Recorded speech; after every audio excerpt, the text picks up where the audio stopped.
the Buddhist island of Sri Lanka, where from the jungles to the city streets, one animal is especially sacred: the elephant.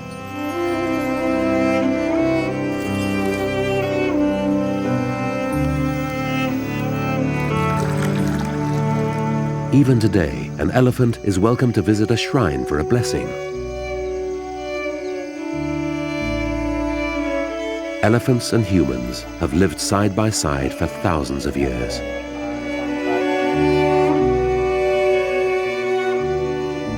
But now, as space grows short, this ancient bond is being tested to the limit.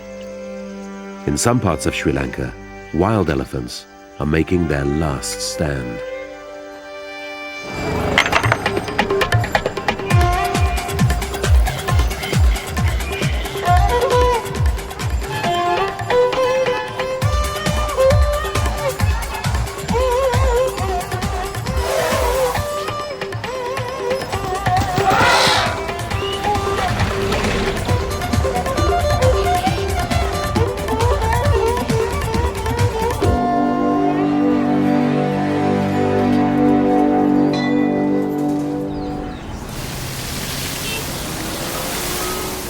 Large bull elephants, especially tuskers, have a special significance for Sri Lanka's Buddhists. Temple elephants are prized and pampered and are brought out to mark the most important religious festivals.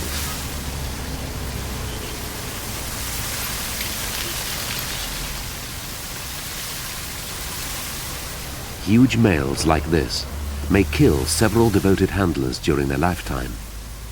Yet for Buddhists, they remain a powerful symbol of peace.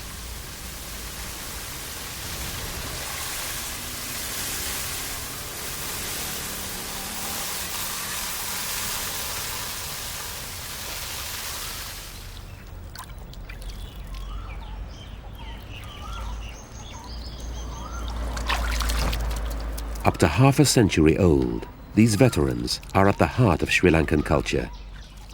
But most big tuskers weren't born here. They were imported from India. You won't find a tusker this size in the wild here anymore.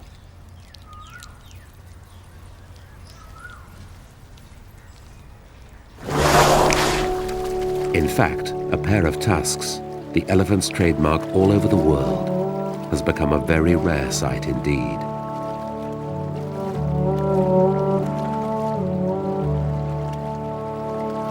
This bull is unique.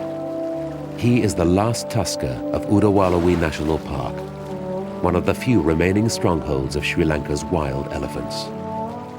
At 40 years old, the last tusker's scars tell of many battles with rival males and man. He's a loner and a wanderer, and this reservoir, a vital source of water, is the hub of his territory. Around 450 elephants depend on the reservoir, a fifth of the island's total population.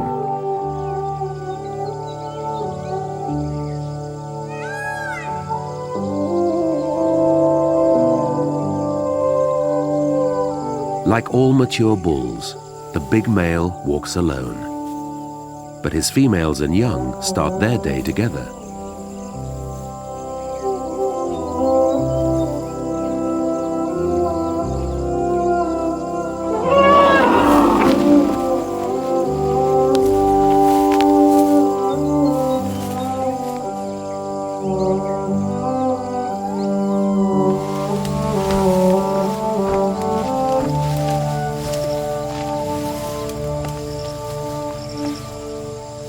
The last tusker moves between several herds, but this seems to be his favorite.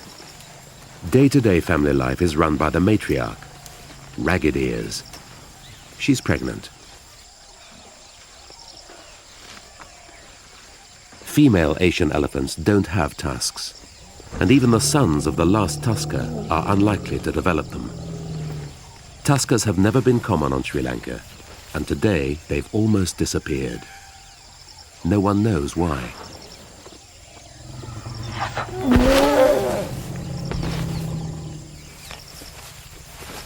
The females look after each other and their young. But that doesn't mean they're a soft touch for extra babysitting.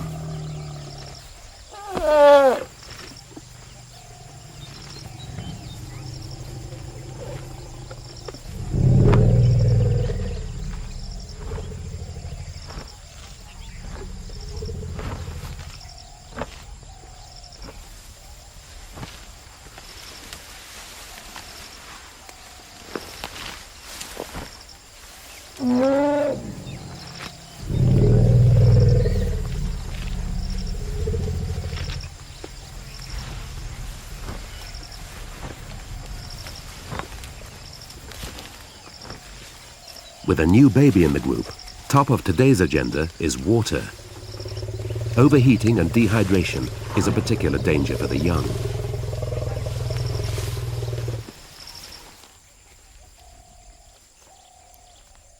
At the moment, finding water is not a problem, so there's no need to travel as far as the reservoir.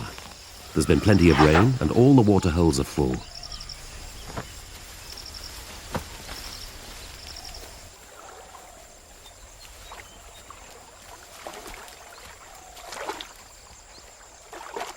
Elephants of all ages love water and the wet mud that comes with it. A good thick coating helps to keep them cool and may act as sunblock. It also forms a barrier against biting insects and even seems to taste good. Any stones are carefully picked out first.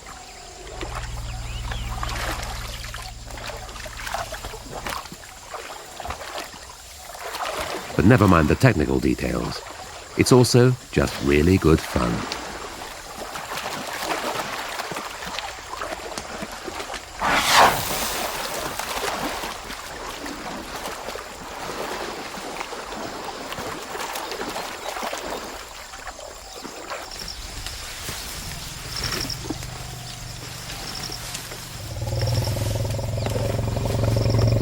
One thing elephants don't use water for is to get clean.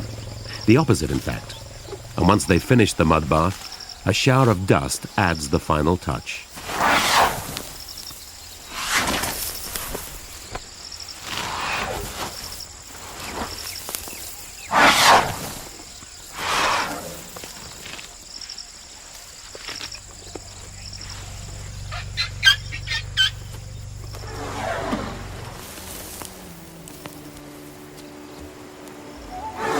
Ragged Ear's group is a picture of contentment. But water isn't enough to keep all the park elephants happy. As night falls, the males get restless. Under cover of darkness, some are tempted by forbidden fruit, including the Last Tusker. A younger male follows. It's a good chance to learn from his elder's experience. Bananas, papaya and sugarcane are planted just outside the park. To reach them means cracking the farmer's security system. Tonight, that's not difficult. The electric fence has been switched off and the power diverted for a different purpose. And driven beautifully straight down the ground. No need to chase for that. While the farmers are glued to the cricket, the crops are left unguarded.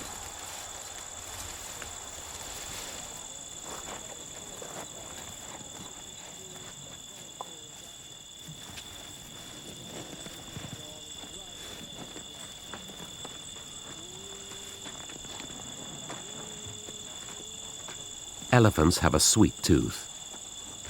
You can't expect them to ignore a sea of sugarcane. But sometimes these raids get out of hand. People lose more than their crops, their houses, and even their lives. In some areas, the odd breakout has developed into a running battle.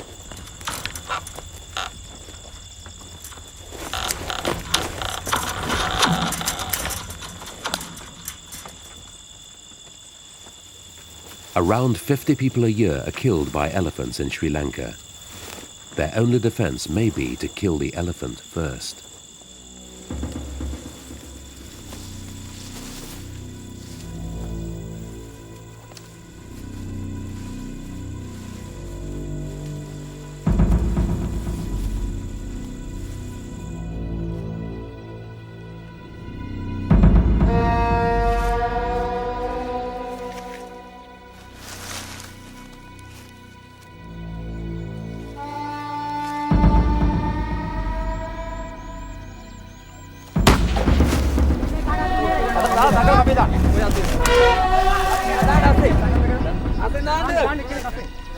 Inexperienced males are more likely to get caught. When they cross the line, wildlife wardens are called in to sort them out. But they're Buddhists, and if possible, they use ropes, not bullets. In fact, they'll risk their own lives to save an elephant. It's not the Last Tusker, although it easily could be. It's a younger, less experienced male, and he's a sorry sight. He's been shot and has lost the last few inches of his trunk. The wardens have tranquilized him so that his wounds can be treated.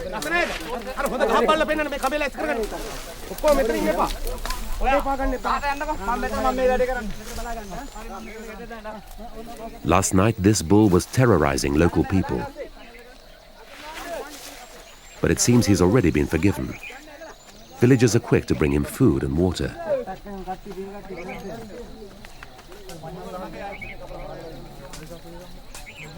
Once the tranquilizer has kicked in, the wardens get a closer look at his wounds.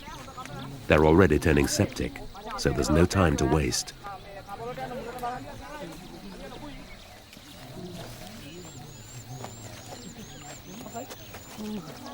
The bull came here to steal fruit. Now it's freely offered. And despite his missing trunk tip, he makes the most of it.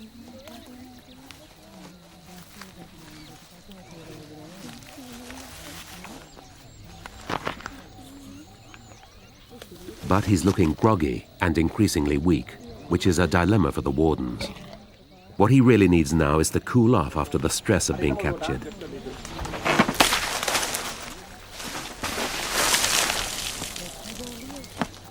But to stand any chance of recovery, he must get proper medical care as soon as possible.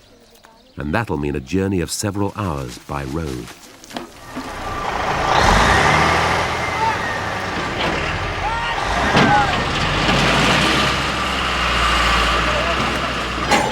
This isn't your average removal job. Loading 2 tons of wild elephant into the back of a lorry is a matter of timing and teamwork, not to mention muscle power.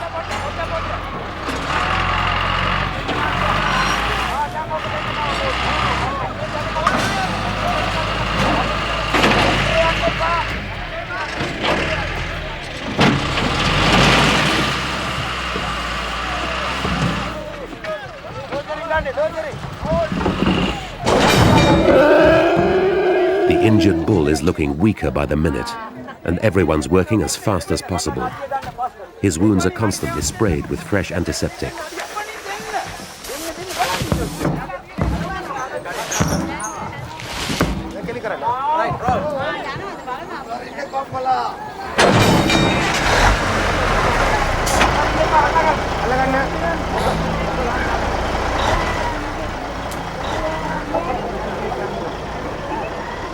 When the troublemaker finally departs, he leaves mixed emotions behind him.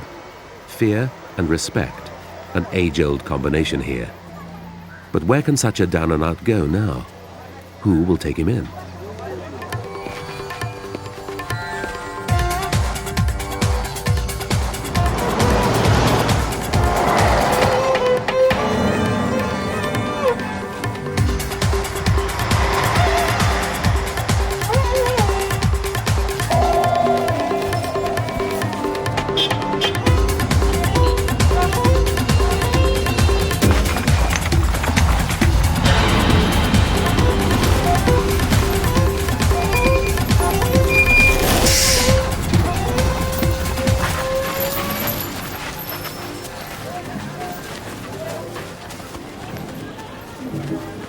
Journey's End, the Pinawala Elephant Orphanage, the only place on Earth where you can see elephants window shopping.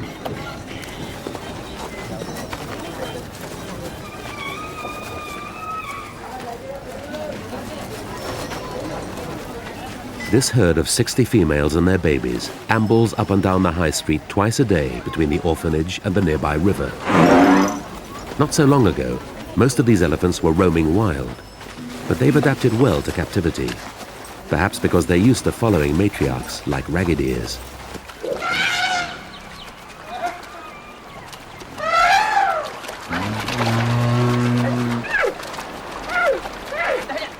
Wild or not, the highlight of an elephant's day is always the same.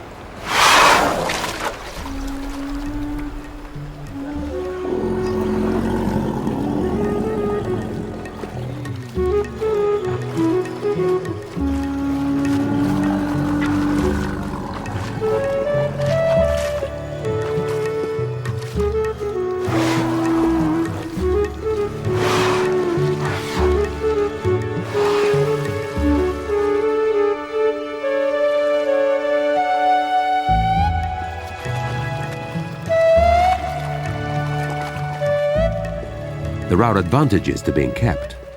The Pinawala elephants get the full spa treatment, including a scrub down with a coconut shell and a lot of tender loving care.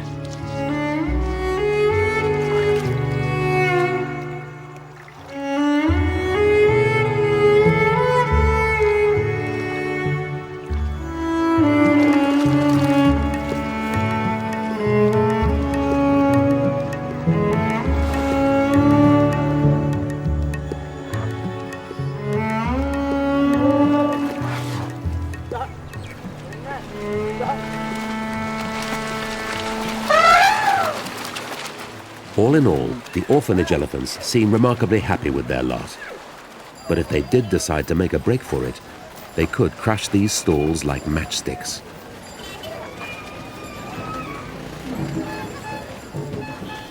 Acclimatizing to captivity is their only option. They'll never return to the wild. As parks like Udawalawa are squeezed on all sides by agriculture, there's just nowhere left for elephants to go. Sadly, it's too late to save Pinawala's latest inmate, the injured male. He's died a couple of days after arrival. But he won't be the last crop raider to end up behind bars, dead or alive. The Last Tusker's sweet tooth could be his downfall. Right now, however, the males of Udawalawa have other things on their mind. They're in season, a condition known as must. These tuskless bulls are more than ready to mate. But the Last Tusker still has the edge, even when he's not on top form. He's been wounded in the forehead, probably during one of his nighttime expeditions. But the juices from his genitals and from the temporal glands on his head show he too is in full must.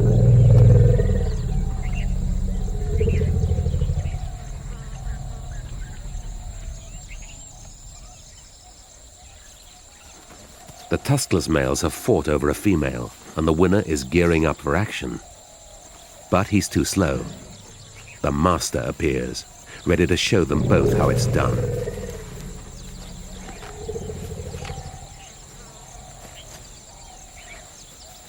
The Last Tusker's mere presence is enough to see off his rivals. But surprisingly, he doesn't bother to claim the prize. Perhaps his wound is starting to aggravate him. He seems to be trying to soothe the pain.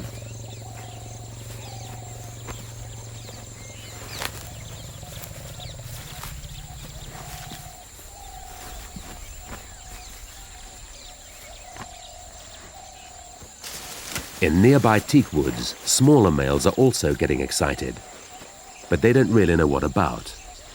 They pick up on the atmosphere, but are too young to actually be in must.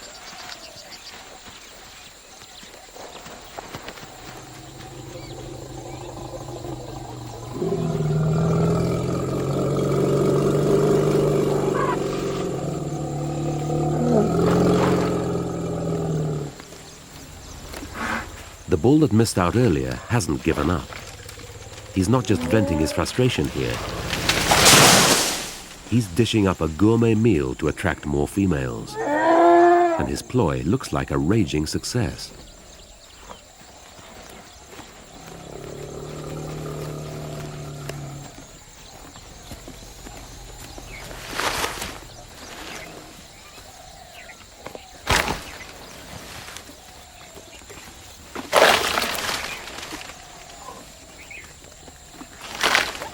While his guests enjoy the fresh bark, the bull does a bit of detective work to see who's ready to mate.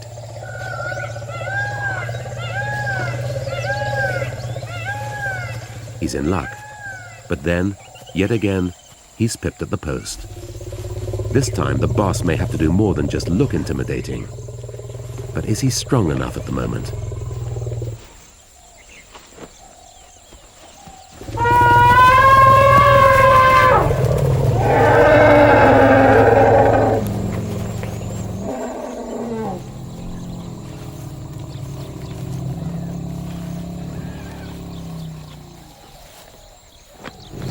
Once again, the Last Tusker takes over where his rival left off. And this time, he means business.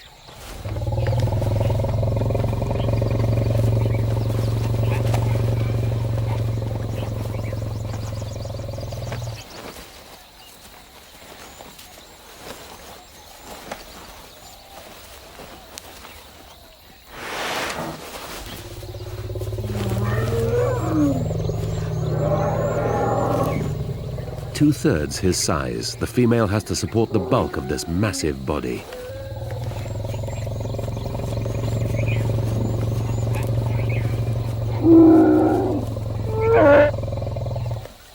Even with a bullet in his forehead, the chief can't afford to let things slide. If he lets other males in to breed with the herd, he may as well kiss his females goodbye.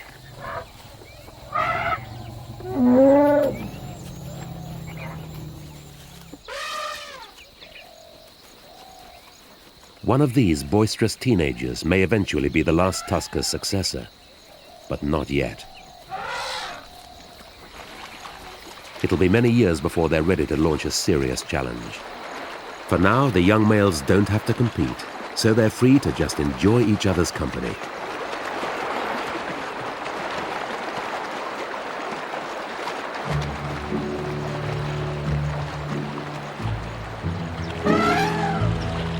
Ragged Ears and family are also ready for another swim. It must be a relief to take all that weight off your feet.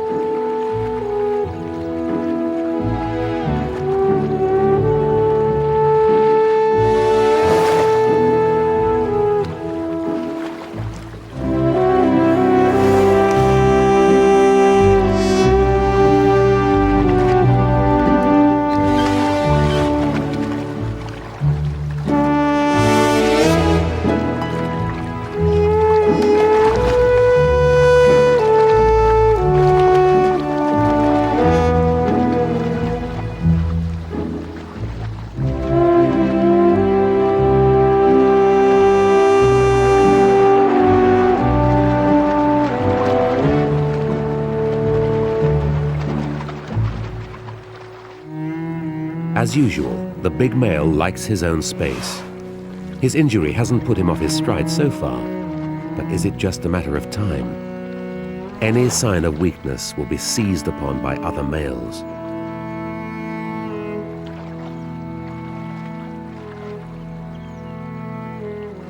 His rule is precarious, but at least he doesn't have to work for a living. Back at the orphanage, the captive males must earn their keep. There are elephants here from all over Sri Lanka, but not a tusk in sight. It's a mystery that still keeps scientists guessing.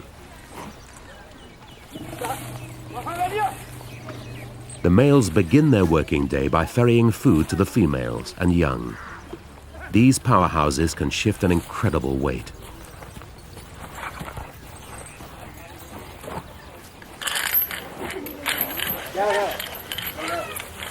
While the males do the housework, the females are chained up in their shelter.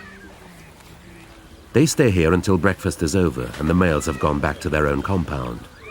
There just isn't enough space to let everyone mingle. But the babies are free to do their own thing.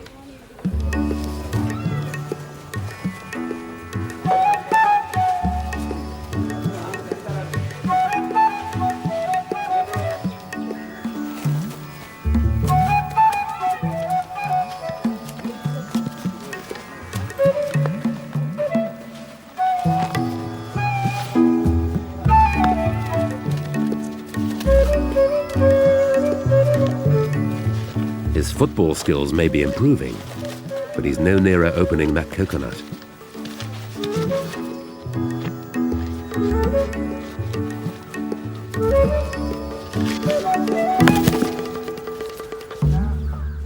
passed to Mother, and she shows him the tricks of the trade.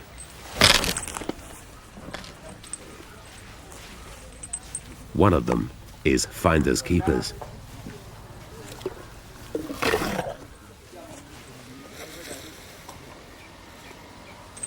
All the family elephants are eventually released and allowed about an hour to stretch their legs in the compound before their first visit to the river.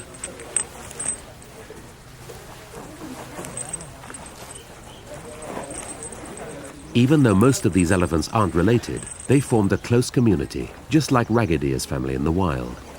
And since they don't have to look for their own food or water, they can concentrate on socializing.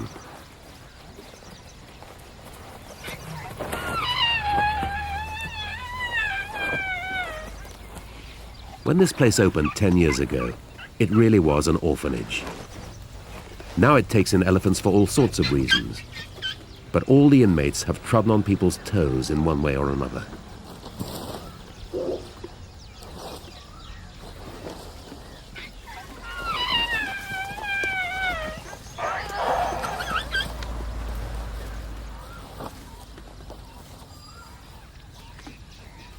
It's not such a bad life for the family group. Fun, friends, and meals on tap.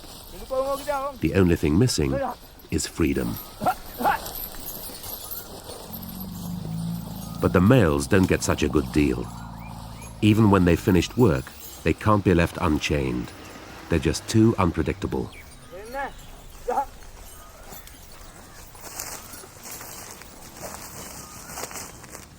Pinawala is certainly overcrowded, but Udawalawe too is bursting at the seams. Ragged Ear's family shares the park with more than 400 other elephants. It can't support any more.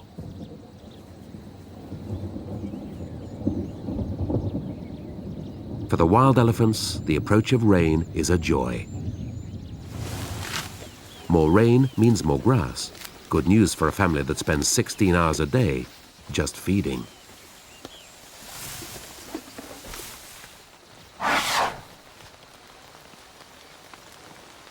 Rain is also a refreshing change from the tropical heat, even if it does wash off the family's mud coats.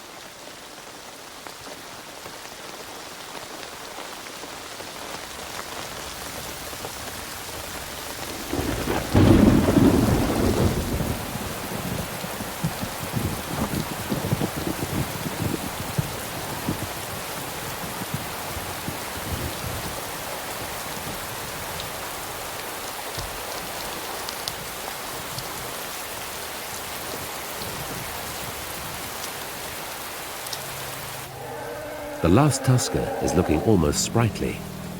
As usual, he's busy defending his females from other suitors. But his head wound is definitely getting worse, and park vets have been keeping an eye on it.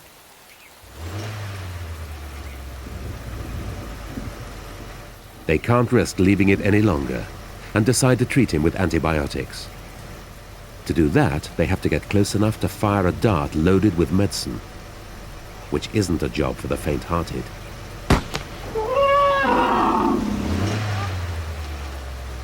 A single shot isn't enough for a 3-ton animal, so they'll need to repeat the maneuver 2 or 3 times.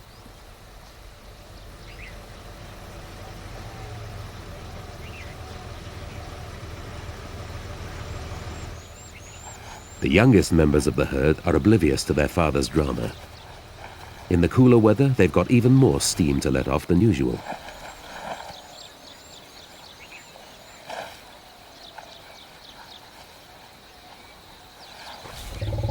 For an elephant, life doesn't begin at 40. But even wounded and drugged, this one shows little sign of slowing down. He's not ready for Pinawala yet.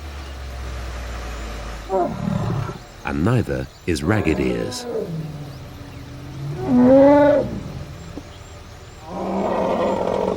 The big male isn't frightened of the men or the jeep, and stands his ground.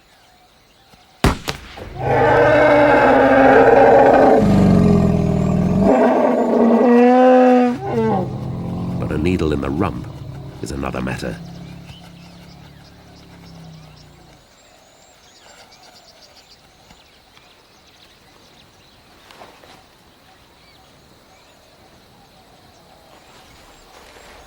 On the sidelines, another male is sniffing around the herd.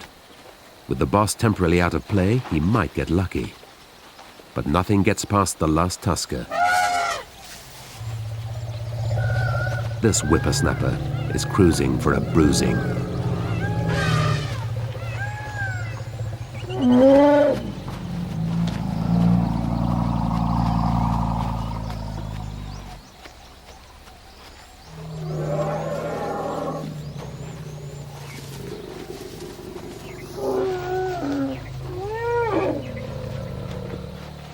The babies want to know what all the fuss is about.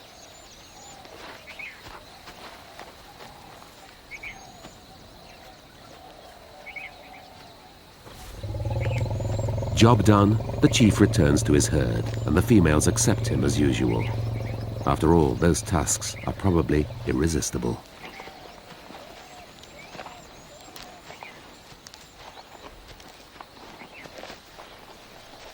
The wardens have done all they can, but this swollen forehead is now a serious concern. Could the Last Tusker's breeding days really be numbered?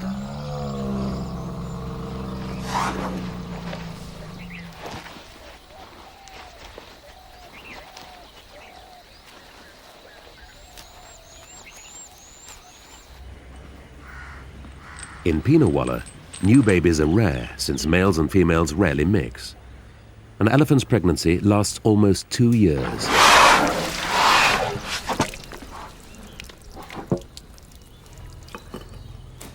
So this infant, just a few hours old, may have been conceived in the wild, but it will never live there.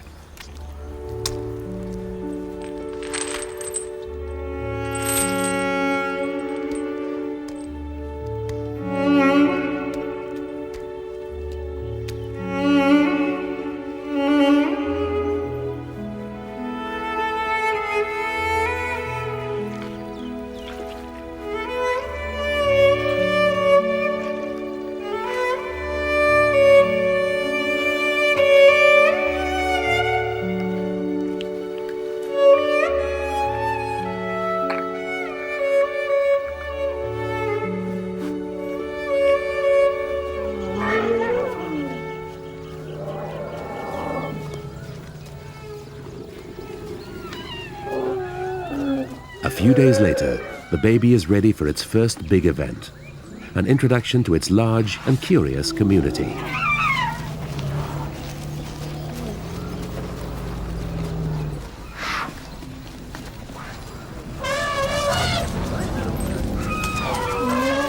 The baby receives a very warm welcome. Everyone wants to know what it looks, smells, and feels like. Far from being frightened by the scrum, the youngster seems instantly at home.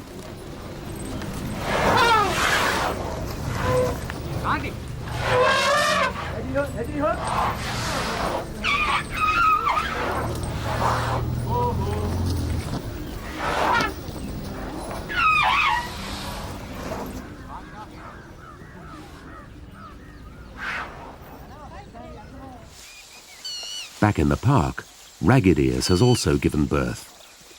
The baby is probably the Last Tusker's son, but he won't get any protection from his father.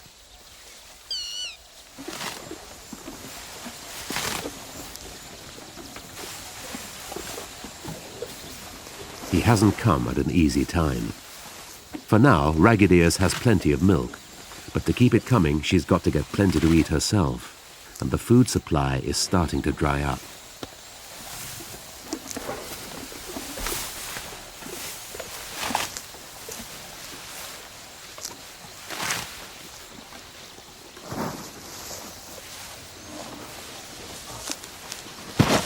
The shorter, less succulent grass means the herd must adapt its feeding technique, shaking the parched soil from the nutritious roots.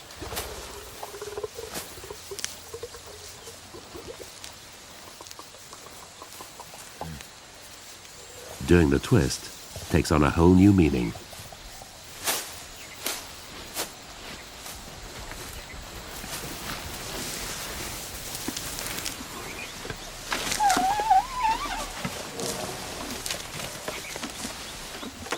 Rollers and other birds reap the benefits of the elephant's hard work. They home in, knowing that insects will be flushed out of the grass.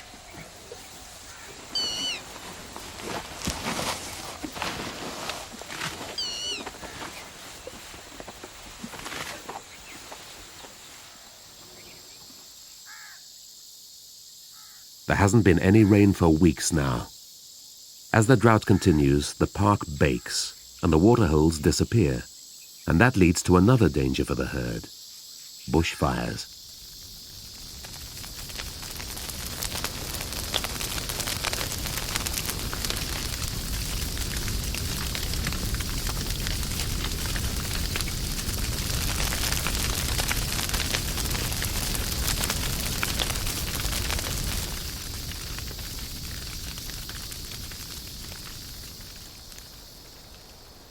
Fortunately, there's a lifeline: the reservoir. Created in the 1960s for local farmers, it holds water all year round and is now a meeting place for thirsty wildlife. It also means the Last Tusker can bathe his wounds.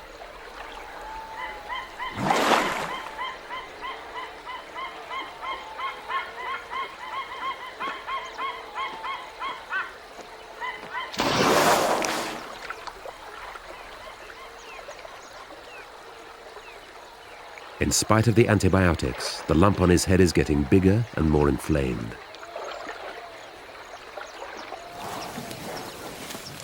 The family group, too, is desperate to reach the water.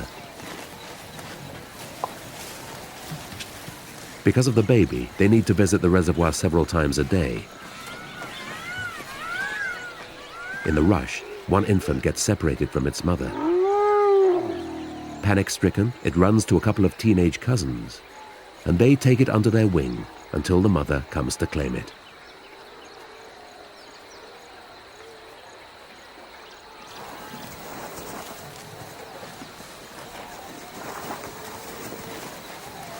The elephants aren't the only ones making a beeline for the reservoir. Cormorants, pelicans, and many other birds flock here too.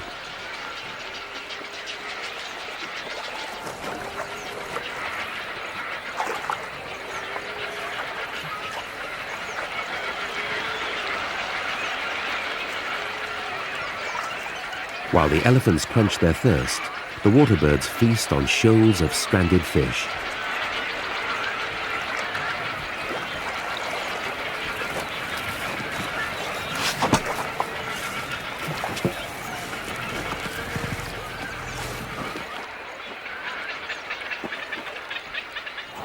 Learning to swim is risky for the new baby. The reservoir banks are steep, and it's a case of do or die. But there are plenty of trunks to lean on.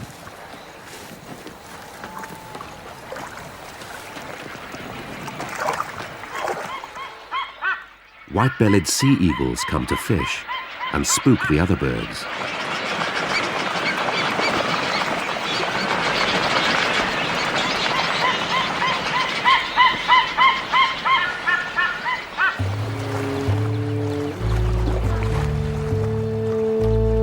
The new baby takes the plunge with the rest of the family. It soon gets swamped, but no one seems too concerned.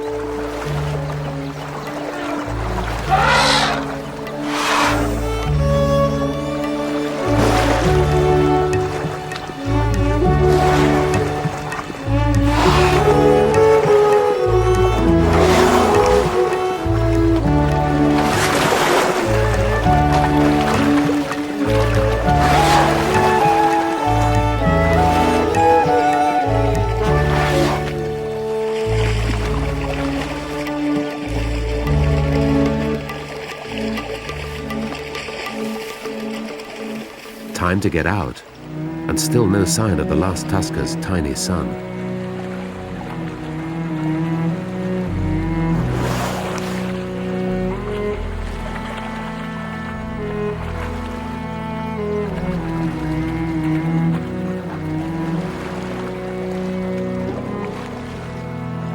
Now most of the herd is back on dry land, and the baby finally surfaces too.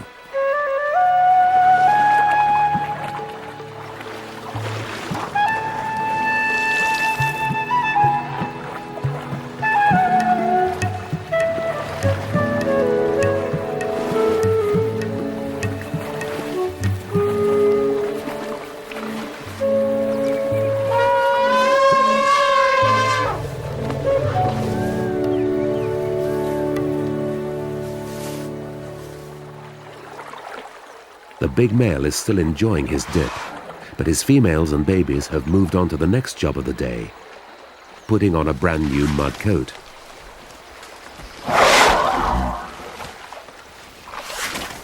In the hot, dry weather, applying sunscreen is more important than ever, but it's also just one of life's greatest pleasures.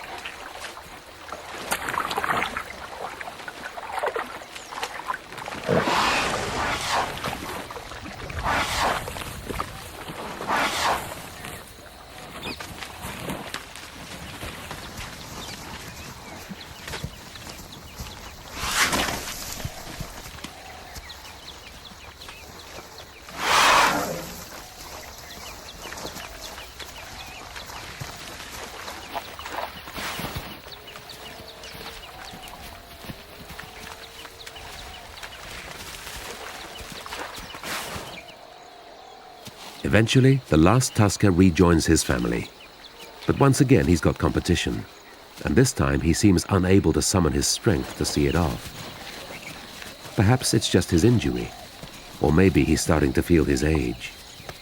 Whatever the reason, a few weeks ago, he would never have stood by while a smaller male steps into his shoes.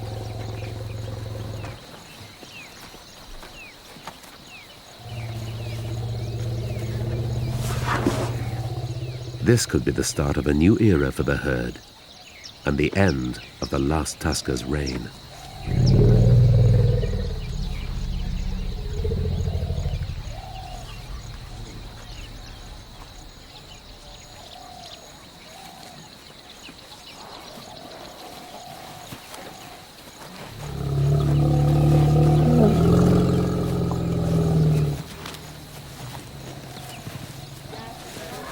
In the dry season, it's not just elephant herds that congregate around the reservoir.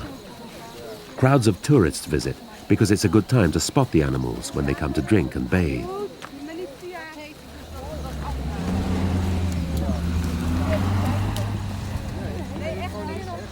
The elephants can't avoid the attention, and some are less welcoming than others.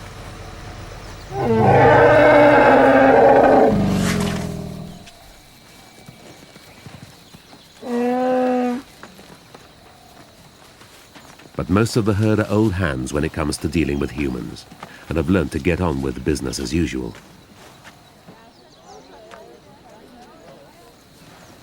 Even if the Last Tusker isn't fighting fit, he'll always give visitors a thrill.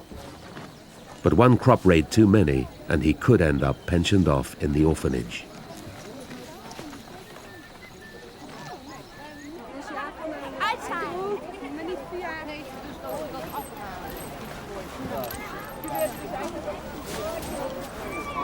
At Pinawala, bath time is an even less private affair than in the park. More than 100,000 people a year come here from all over the world. It's not only Buddhists who feel drawn to elephants.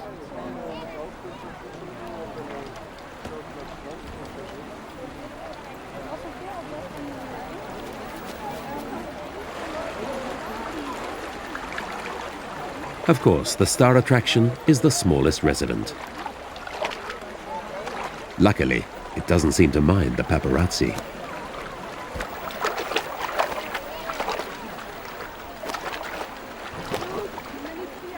The bond between humans and elephants exists far beyond Sri Lanka. This kind of close encounter is a far cry from in the wild, but both sides seem to get something out of it.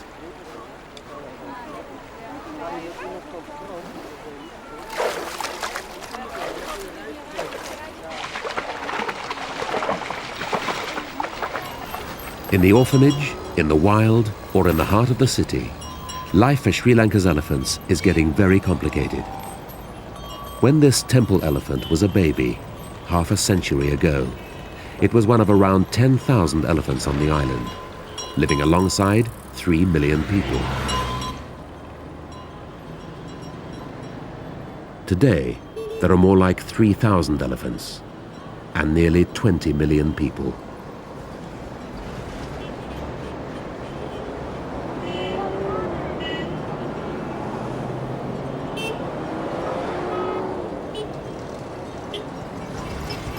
By the time Ragged Ear's baby reaches this age, the human population will have driven elephant numbers even lower, maybe down to 100. At this rate, there'll be more elephants in places like Pinawala than in the wild.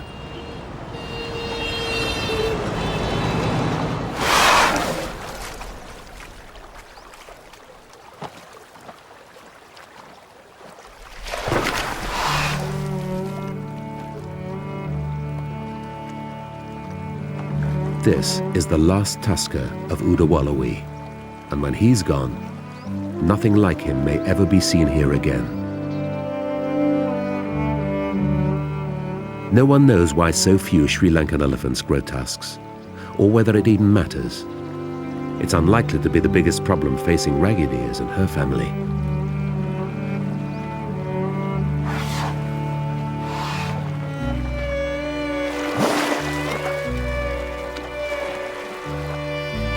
Perhaps the new baby will grow up to take his father's place. But the good old days are over, and to survive, he will have to renegotiate his ancient bond with man.